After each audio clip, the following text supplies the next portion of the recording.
ആരൊക്കെയോ തെളിച്ച കെടാവിളക്കുകളുടെ തെളിച്ചത്തിലാണ് നമ്മുടെയെല്ലാം യാത്ര.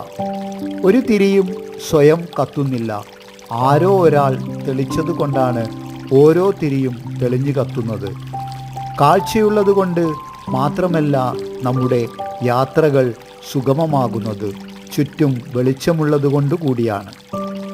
വെളിച്ചത്ത് നിൽക്കുമ്പോൾ വിളക്ക് എവിടെയാണോ എന്ന് ആരും അന്വേഷിക്കാറില്ല. ചുറ്റും പ്രകാശമുള്ളപ്പോൾ വിളക്കുകൾക്ക് പ്രസക്തിയില്ല. ഇരുട്ട് കയറുമ്പോഴാണ് ആളുകൾ വിളക്കന്വേഷിച്ച് തുടങ്ങുക.